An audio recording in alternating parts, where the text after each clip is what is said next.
வேதாகமத்திலே விசுவாசத்தை குறித்தும் அவிசுவாசத்தை குறித்தும் கூறப்பட்டிருக்கிறது. யார் அவிசுவாசி, யார் விசுவாசி? எதை விசுவாசிக்க வேண்டும் என்று கர்த்தர் கட்டளையிட்டிருக்கிறாரோ அதை விசுவாசிக்கிறவன் விசுவாசி.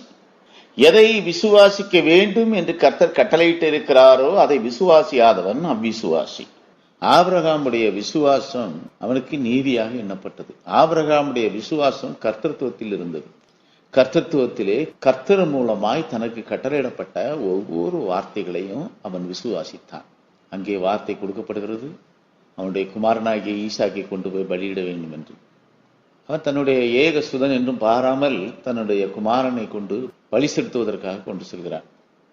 அங்கே விறகுகளை எடுத்து வைத்து ஈசாக்கை அதன் மேல் படுக்க வைத்து கத்தியை எடுத்து பலி செலுத்துவதற்காக மகனிடத்திலே ஓங்குகிறான். அப்பொழுது அங்கே ஒரு சத்தம் வருகிறது, பிள்ளையாண்டான் மேல் கையை போடாது. ஆபிரகாமுக்கு தன் மகனை பலியிட செல்லும் போது ஒரு விசுவாசம் அவனிடத்தில் இருந்தது. ஏனென்றால் அதற்கு முன்னே சொல்லப்பட்டிருக்கிறது, ஈசாக்கினிடத்தில் உன் சந்ததி விளங்கும் என்று. ஈசாக்கினுடைய சந்ததி இந்த பூமியில் பெருகும் என்று ஒரு வாக்குத்தத்தம் அவனுக்கு கொடுக்கப்பட்டது. அதனால் அவன் பலியிட்டு மரித்தாலும் கூட அவனை உயிரோடு எழுப்ப அவர் வல்லவராய் இருக்கிறார் என்ற விசுவாசம் இருந்தது. தனக்கு கொடுக்கப்பட்டிருந்த வாக்கு தத்தத்திலே அவனுக்கு விசுவாசம் இருந்தது. இந்த விசுவாசம்தான் அவனை நீதியுள்ளவனாக மாற்றியது. விசுவாசிப்பவன் கர்த்தத்துவத்தில் நீதிமான். கர்த்தத்துவத்துக்குள்ளாக அனுப்பப்பட்ட வார்த்தை மீது, நாமத்தின் மீது வைக்கக்கூடிய விசுவாசம் நித்திய ஜீவனை கொடுக்கும். கர்த்தத்துவத்துக்குள்ளாக அனுப்பப்படுகிற வார்த்தை மீது விசுவாசம் இல்லாவிட்டால் அது அவிசுவாசமாகும். அவிசுவாசத்துக்கு என்ன தண்டனை கொடுக்கப்படும்? வெளிப்படுத்தின விசேஷம் 21 அதிகாரம் 8வது வசனத்திலே நாம் வாசிக்கிறோம், பயப்படுகிறவர்களும் அவிசுவாசிகளும் அருவருப்பானவர்களும் கொலைபாதகரும் விபச்சாரக்காரரும் சூனியக்காரரும் விக்கிரக ஆராதனைக்காரரும் பொய்யர் அனைவரும் இரண்டாம் மரணமாகிய அக்னியும் கந்தகமும் எரிகிற கடலிலே பங்கடைவார்கள் என்றார். இங்கே 8 விதமான தன்மையை கொண்டிருக்கிறவர்கள் பரலோக ராஜ்யத்தில் சுதந்திரிக்க முடியாது என்று சொல்லப்பட்டிருக்கிறது. அவ்விசுவாசிகள் அக்கினியும் கந்தகமும் எரியக்கூடிய கடலிலே தள்ளப்படுவார்கள். ஜென்ம சுபாவத்தில் இருக்கிறவன் அவருடைய நாமத்தின் மேல், இயேசு கிறிஸ்துவின் நாமத்தின் மேல் விசுவாசம் வைக்கும் பொழுது அவனுக்குள்ளாக ஆத்மா என்ற உள்ளான மனிதன் உருவாகிறான். இங்கே ஒரு விசுவாசம் இருக்கிறது. இது ஜென்ம சுபாவத்தானிடத்திலே இருக்க வேண்டிய விசுவாசம். இயேசு கிறிஸ்து என்ற நாமத்தின் மேல் விசுவாசம் வைக்காதவன், அவருடைய நாமத்தை ஏற்றுக்கொள்ளாதவன் அவ்விசுவாசி என்று சொல்லப்படவில்லை. அவன் விசுவாசித்தால் ஆத்மா பெறுகிறவனாக மாறுவான். அவன் விசுவாசியாவிட்டால் அவனுக்குள் ஆத்மா என்ற உள்ளான மனுஷன் கிடையாது. இந்த அவ்விசுவாசி அக்கினியும் கந்தகமும் எரியக்கூடிய கடலிலே தள்ளப்படுகிறது இல்லை. ஜென்ம சுபாவத்திலே இருக்கிற ஒரு மனிதன் பொதுவான சுவிசேஷத்தை விசுவாசியாவிட்டால் அந்த அவ்விசுவாசம் அவனை மரணத்துக்குள்ளாக கொண்டு செல்லாது. ஏனென்றால் 2ஆம் மரணம் ஆத்மாவுக்கு மாத்திரம்தான். ஜென்ம சுபாவத்தான் கர்த்தராகிய இயேசு கிறிஸ்து என்ற நாமத்திலே வைக்கக்கூடிய விசுவாசம் அவனை நீதிமானாக மாற்றாது. அப்போ அவன் நீதிமானாக மாற வேண்டும் என்பதற்காக ஆத்மா கொண்ட அந்த மனிதனுக்கு ஒரு பிரமாணம் கொடுக்கப்படுகிறது. அந்த பிரமாணத்தின் மீது விசுவாசம் வைக்கிறவன் விசுவாசி. அந்த பிரமாணத்தின்படி செயல்படுகிறவன் விசுவாசி. அவன் ஜீவனுக்குரியவன். ஆத்மா பெற்ற பின் அவனுக்கு கொடுக்கப்படுகிற பிரமாணத்தை விசுவாசியாதவன் அவிசுவாசி. அந்த அவிசுவாசம் தான் அவனை ஆக்கினிக்குள்ளாக்கும். அந்த மனிதன் 2ஆம் மரணத்துக்குள்ளாக தள்ளப்படுவான். இது ஆத்ம மரணம். ஆத்ம மரணம் ஆவியின் சரீரத்துக்கு. அக்கினியும் கந்தகமும் எரியக்கூடிய அந்த கடலிலே தள்ளப்படுகிற அந்த ஆத்மா ஆவியின் சரீரம் கொண்டது. மாம்ச சரீரம் மண்ணோடு மண்ணாகிவிடும். ஆவியின் சரீரம்தான் அக்கினி கடலுக்குள்ளாக தள்ளப்படும். அதற்குத்தான் ஆக்கினி தீர்ப்பு. இங்கே ஆத்மா பெற்ற மனிதன் விசுவாசி என்றும் அவ்விசுவாசி என்றும் பிரிக்கப்படுவதற்காக இந்த பிரமாணம் அங்கே நடுநிலை வகிக்கிறது. ஒவ்வொரு காலத்திலும் இந்த வார்த்தை பிரமாணமாக சாட்சியிடப்பட்டு வந்து கொண்டிருக்கிறது. ஆத்துமா கொண்டிருக்கிற யாவரும் கர்த்தத்துவத்துக்குரியவர்கள். இந்த கர்த்தத்துவத்துக்குரியவர்களுக்கு இவர்கள் தங்களுடைய கிரியைகளிலே தங்களை நீதிமான்கள் என்று வெளிப்படுத்தும் பொருட்டாக இவர்களுக்கு அனுப்பப்படுவது அந்த பிரமாணம். அந்த பிரமாணத்தை இவர்கள் விசுவாசித்து அதன் மூலமாக நித்திய ஜீவனை சுதந்திரித்துக் கொள்கிறார்கள். இந்த பிரமாணத்தை விசுவாசியாதவர்கள் மரணத்துக்குள்ளாக்கப்படுகிறார்கள், ஆக்கினை தீர்ப்புக்குள்ளாக்கப்படுகிறார்கள். அப்போஸ்தலர் நடவடிக்கைகள் 7ஆம் அதிகாரம் 37வது வசனம் 38வது வசனம். இஸ்ரவேல் புத்திரரை நோக்கி, உங்கள் தேவனாகிய கர்த்தர் உங்கள் சகோதரரிலிருந்து என்னைப் போல ஒரு தீர்க்கதரிசியை உங்களுக்காக எழும்ப பண்ணுவார், அவருக்கு செவி கொடுப்பீர்களாக என்று சொன்னவன் இந்த மோசேயே. சீனாய் மலையில் தன்னுடனே பேசின தூதனோடும் நம்முடைய பிதாக்களோடும் கூட வனாந்தரத்திலே சபைக்குள் இருந்தவனும் நமக்கு கொடுக்கும்படி ஜீவ வாக்கியங்களை பெற்றவனும் இவனே. இங்கே ஒரு சபையை குறித்து சொல்லப்பட்டிருக்கிறது. சபை என்பது குரூப் ஆஃப் பீப்புள். இவர்கள் பழைய ஏற்பாட்டு காலத்திலே சொல்லப்பட்ட சபை விசுவாசிகள். இவர்கள் பழைய ஏற்பாட்டு காலத்து விசுவாசிகள். இவர்கள் இஸ்ரவேலர்கள். பழைய ஏற்பாட்டு காலத்திலே பிரமாணம் இஸ்ரவேலர்களுக்கு கொடுக்கப்பட்டது. பழைய ஏற்பாட்டு காலத்திலே அவர்களுக்குள்ளா ஆத்துமா என்ற உள்ளான மனுஷன் உருவாவது பிரமாணத்தின்படி அல்ல, அது வாக்கு தத்தத்தின்படி. விசுவாசத்தின்படி அல்ல, அது ஆபிரகாமுக்கு கொடுத்த வாக்கு தத்தத்தின்படி, ஈசாக்கு கொடுத்த வாக்கு தத்தத்தின்படி, இஸ்ரவேலுக்கு கொடுத்த வாக்கு தத்தத்தின்படி. அவர்களுக்குள்ளாக ஆத்துமா என்ற உள்ளான மனிதன் உருவாவதற்காக அவர்கள் எந்த காரியத்தை குறித்தும் விசுவாசிக்க வேண்டியதில்லை.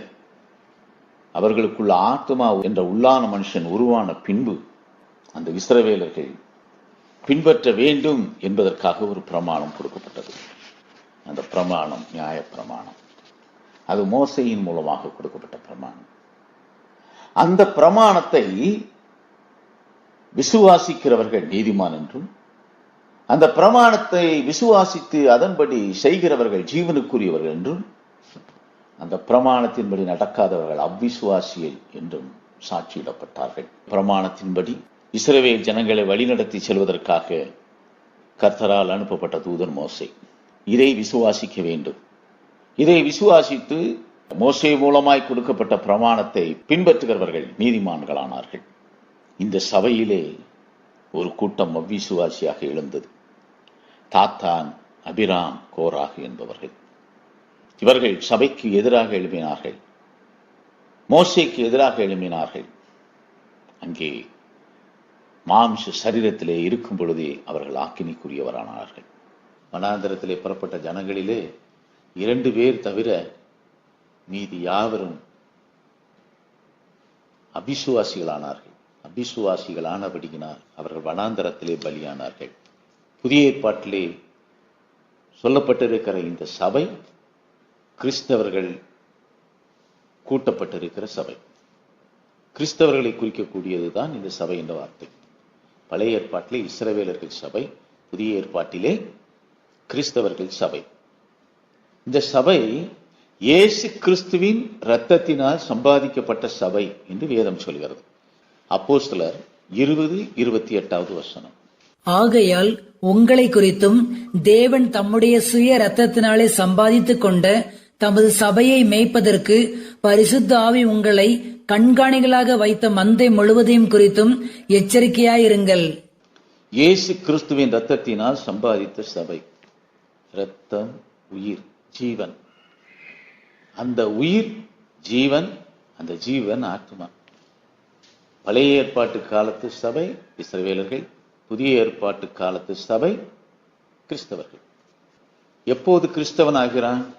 இயேசு கிறிஸ்துவனுடைய ரத்தம் சிந்தாவிட்டால் ஜென்மஸ்வாவத்தாராகிய நாம் ஆத்மா என்ற உள்ளான மனிதனை பெற்றிருக்க முடியாது. இயேசு கிறிஸ்துவனுடைய ரத்தம் சிந்தப்பட்டதை விசுவாசிக்கிற விசுவாசம் ஒரு மனிதனுக்குள்ளாக ஆத்மா என்ற உள்ளான மனிதனை உருவாக்குகிறது. அந்த மனிதனுக்குள்ளே உயிர் வருகிறது, அந்த மனிதனுக்குள்ளே ஜீவன் வருகிறது. நாமத்தின் மேல் விசுவாசம் வைத்து அவரை ஏற்றுக்கொள்கிறவர்கள் சீஷர்களானார்கள். அந்த சீஷர்களுக்கு முதலாக அந்தியோயாவில் கிறிஸ்தவர்கள் என்ற பெயர் வழங்கப்பட்டது. கிறிஸ்தவர்கள் கொண்ட இந்த குழு சபை என்று அழைக்கப்படுகிறது. சபைக்குள்ளாக இருக்கிற கிறிஸ்தவர்கள் ஆத்மா கொண்டவர்கள். இந்த ஆத்மா கொண்டிருக்கிற இந்த சபைகளுக்கு பிரமாணத்தை கொண்டு வந்து கொடுப்பதற்காக தூதன் அனுப்பப்படுகிறான். அந்த தூதன் மூலம் பிரமாணம் கொடுக்கப்படுகிறது. இது சபைக்குரிய பிரமாணம். வெளிப்படுத்தின விசேஷம் 2ஆம் அதிகாரம் 11வது வசனத்திலே சொல்லப்பட்டிருக்கிறது, ஆவியானவர் சபைகளுக்கு சொல்லுகிறதை காதுள்ளவன் கேட்க கடவன். ஜெயங்கொள்ளுகிறவன் 2ஆம் மரணத்தினால் சேதப்படுவதில்லை என்றெழுது. ஆவியானவர் சபைகளுக்கு சொல்வதை விசுவாசியாதவர்கள் 2ஆம் மரணத்துக்கு உட்படுத்தப்படுவார்கள். இங்கே சபை என்று கொடுக்கப்பட்டிருக்கிறது. இயேசு கிறிஸ்துவி சிந்திய இரத்தத்தின் மீது வைக்கக்கூடிய விசுவாசத்தினால் நீதிமான்கள் ஆவதற்காக தெரிந்து கொள்ளப்பட்டார்களே, இந்த ஆத்மா கொண்ட ஜனங்கள் விசுவாசிக்க வேண்டும் என்பதற்காக இந்த பிரமாணம் கொடுக்கப்படுகிறது. இயேசு கிறிஸ்துவின் இரத்தத்தினால் ஜென்ம சுவாவத்தாராகிய நாம் ஜீவனை பெற்றிருக்கிறோம். நமக்குள்ளாக ஆத்மா என்ற உள்ளான மனிதன் உருவாகி இருக்கிறது. இது விசுவாசித்ததால் மாத்திரம் நமக்கு கிடைத்த பலன்.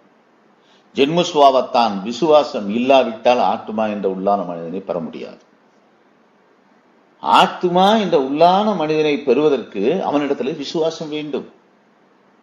அந்த விசுவாசம் அவனை நீதிமானாக மாற்றாது. அந்த விசுவாசம் அவனை ஆத்மா கொண்டவனாக மாற்றும். இப்படி ஆத்மா என்ற உள்ளான மனிதனை பெற்றிருக்கிற கிறிஸ்தவன் சபைக்குள்ளாக ஒன்று கூட்டப்படுகிறான். ரட்சிக்கப்படுகிறவர்களை கர்த்தர் சபையிலே கொண்டு வந்து சேர்த்தார் என்று வேதத்தில் நாம் வாசிக்கிறோம். இயேசு கிறிஸ்து நாமத்தின் மீது விசுவாசம் உள்ளவர்களாய் அவரை ஏற்றுக்கொண்டவர்கள் அந்த சபைக்குரியவர்களாக மாறினார்கள். இந்த சபைகளுக்கு சொல்வதற்காக கர்த்தருடைய கரத்திலிருந்து 7 நட்சத்திரங்களாக குறிப்பிடப்பட்டிருக்கிற தூதர்கள் அனுப்பப்படுகிறார்கள். வெளிப்படுத்தின விசேஷம் 1ஆம் அதிகாரம் 20வது வசனம். என் வலதுகரத்தில் நீ கண்ட 7 நட்சத்திரங்களின் ரகசியத்தையும் 7 பொன் குத்துவிளக்குகளின் ரகசியத்தையும் எழுது. அந்த 7 நட்சத்திரங்களும் 7 சபைகளின் தூதர்களாம். நீ கண்ட 7 குத்துவிளக்குகளும் 7 சபைகளாம். இந்த தூதர்கள் ஒவ்வொரு சபை காலத்திலும் அந்த காலத்துக்கென்று சபை தலைவனாகிய இயேசு கிறிஸ்து கட்டளையிட்டிருக்கிற பிரமாணத்தை கொண்டு வருகிறவர்கள்.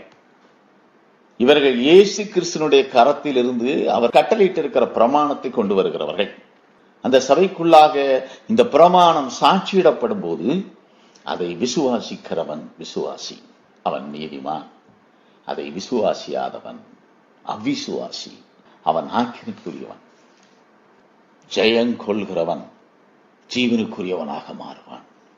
அவன் மீது 2ஆம் மரணத்துக்கு அதிகாரம் இல்லை. இந்த சபைக்குள்ளாகத்தான் மணவாட்டி இருக்கிறார். இந்த சபைக்குள்ளாகத்தான் ஜீவனுக்குரியவர்கள் இருக்கிறார்கள். இந்த சபைக்குள்ளாகத்தான் நீதிமான் இருக்கிறான்.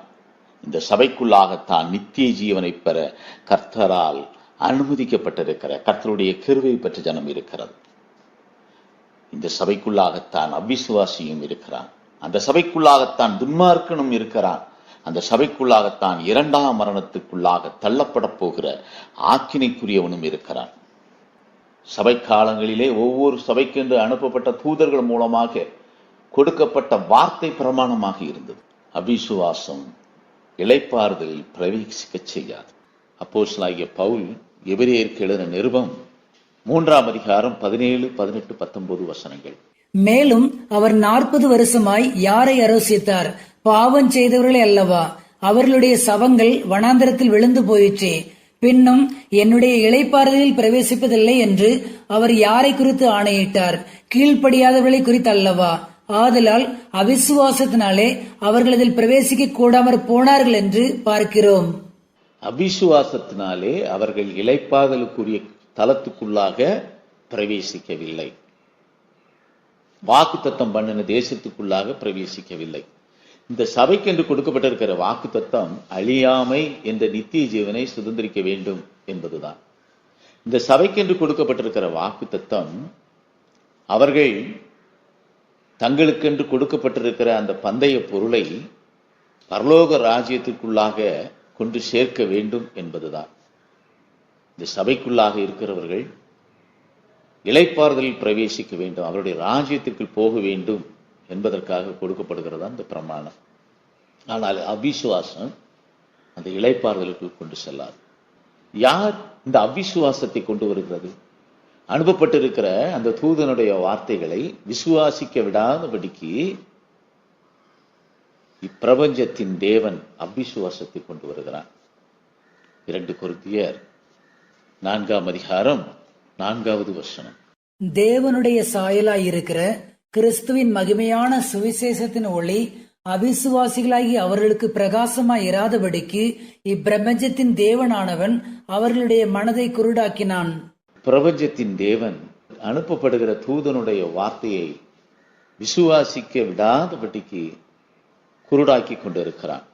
அவிசுவாசம் தேவத்துவத்தினை கொண்டு கர்த்தத்துவத்துக்குள்ளாக கொண்டு வருகிறது.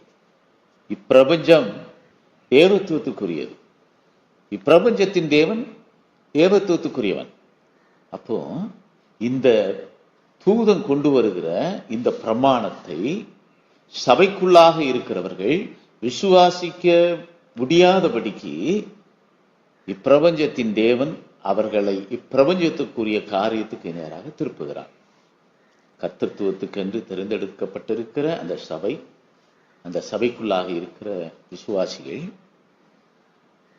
தங்களுக்கு கொடுக்கப்பட்டிருக்கிற வார்த்தையை விசுவாசியாதபடிக்கு, அந்த பிரமாணத்தை விசுவாசியாதபடிக்கு அவர்களிடத்திலே அவிசுவாசத்தை உருவாக்குகிறார். அது விசுவாசிய முடியாதபடிக்கு அவர்களுடைய கண்களை தேவத்துவத்தை கொண்டு அந்த வார்த்தைக்கு எதிராக திருப்புகிறான். இப்பிரபஞ்சம் தேவத்துவத்துக்குரியது.